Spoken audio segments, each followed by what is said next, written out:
In the current market, there are three kinds of consultants. One, the former admissions officers. The second, MBA alumni who is doing editing as a side gig, and some in a full-time role. The third are consultants who themselves are writers and editors like us. I update FNGMAT's essay guides every year, so I understand the struggles of applicants. The writing process is never easy, even for an established writer. There are phrases and sentences that appear to be precious but eventually have limited value. Here are two factors that you need to keep in mind while working with an admissions consultant. Number one, editing versus writing versus branding. Applicants have a wide-ranging writing skills. Some are coming from analytically heavy industries like finance and technology, where writing essays is not a requirement.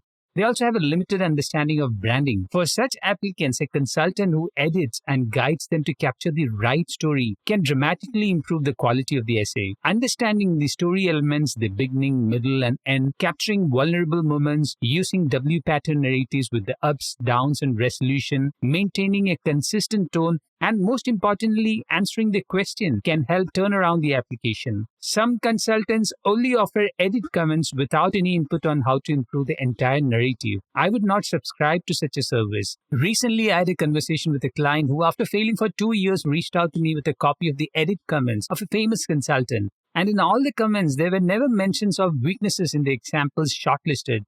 The editing exercise was about comments on each line without thinking about the entire application. With a completely rebranded application, I could help the client get interview invites from 3 top schools this year.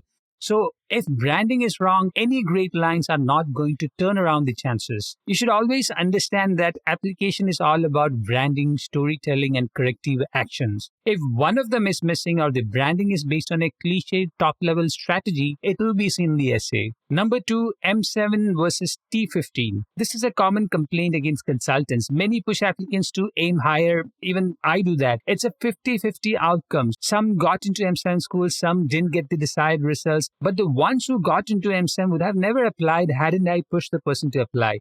When consultants have such experience, they tend to encourage aiming higher. A lot of frustration from applicants is from a mischaracterization that consultants are doing this to get a higher editing or consulting package. The bigger reason is that apart from sure winners, which is close to 5 to 10% of all applicants, there's a wide range of applicants who are right at the border. For them to win, many times it just requires a small corrective steps in GMAT or GRE retake, a change in branding, shortlisting better examples that are unique for the background, and coordinating with recommenders to ensure that the stories add up. I would always recommend a writer, editor, consultant with a strong understanding of branding, regardless of their background.